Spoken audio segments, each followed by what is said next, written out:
In those days, if you mentioned the name Aduago, even the birds would stop chirping to listen. She was the only daughter of a great palm fruit farmer, and her beauty was a heavy load. It wasn't just her face, it was the way she carried herself, like a goddess who accidentally fell to earth. When she walked, the ground felt honored to touch her feet. The village men did not just love Aduago, they became foolish. Have you ever seen a man try to walk on his hands just to impress a girl? That was the state of Umuoma. Men who were once sensible elders began to dye their grey hairs with charcoal. Young men spent all their money on expensive oils for their skin. Every morning, the path to Aduago's house was blocked by men passing by for no reason. One man, Mazi Okafo, passed by her house 20 times in one morning until his slippers wore out. Then came the heavy hitters, the men with long pockets. First, it was Chief Obina, who owned half the cows in the next 3 villages. He arrived with a flute player, announcing his arrival as if he were a masquerade. Then came the great hunter, who dropped a leopard skin at her feet, boasting of how he wrestled the beast. These men did not come to talk, they came to show. They looked at Aduago not as a person, but as a title they wanted to add to their name. Aduago's father's compound became a free labor camp. You see, the girl was clever. She would sit on her stool, looking at her fingernails and say, "Oh, the weeds in this garden are growing so fast."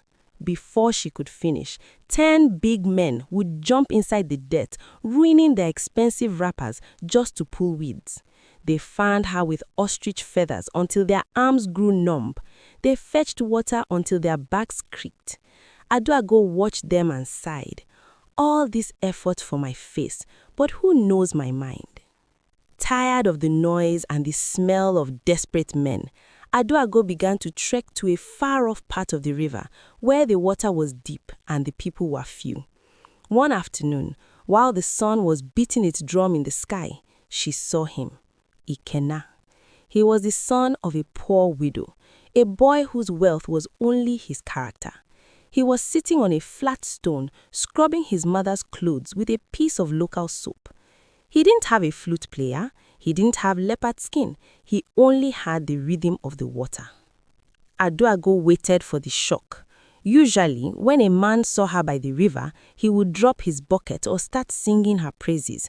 But Ikena, he looked up, gave a small respectful nod, the kind you give to a stranger on the road, and went back to his work. Tofiakwa. Aduago was stung.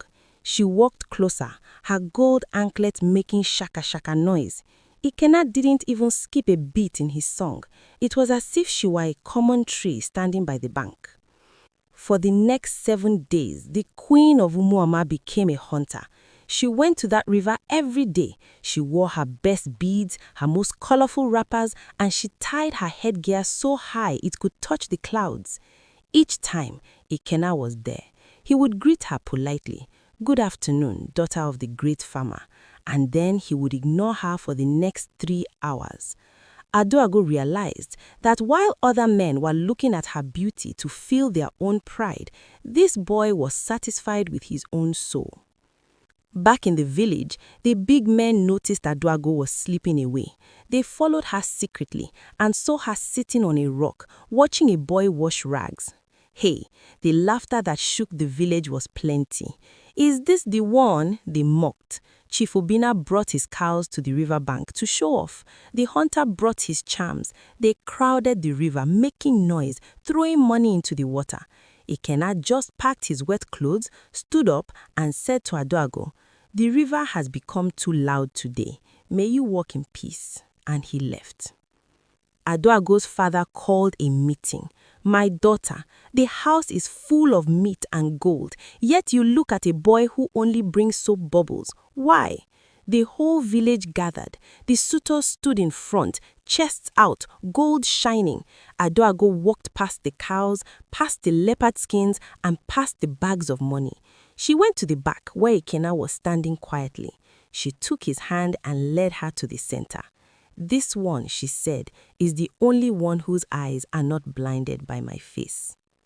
The day Aduago and Ikena stood before the elders to seal their union, the village square was not a place of celebration for everyone. It was a theater of confusion. While Ikena was standing there with his simple wrapper and his calm smile, the suitors were at the back, still trying to outdo each other. Chief Obina was shouting that his cows were already being slaughtered for a wedding that would never happen. Okeke the hunter was waving his leopard skin, sweating like a man who had been chasing a ghost. "Is this a joke?" they screamed. "Aduago, look at us. Look at the gold. Look at the yams." It became a total riot. Two goldsmiths started fighting in the dust, arguing over whose bracelet was shinier, while a palm wine tapper was pouring his drink on the floor in frustration, cursing the day he climbed his first tree. They were pushing and shoving, each one shouting that he was more man than the boy standing next to the girl. But Aduago, she did not even turn her neck to see the dust they were raising. Her eyes were locked on Ikena like a traveler who had finally found the path home. The elders poured the wine.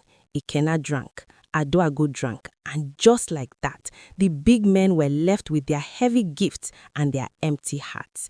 They had to carry their yams back to their houses, their backs bent, not from the weight of the food, but from the weight of their shame.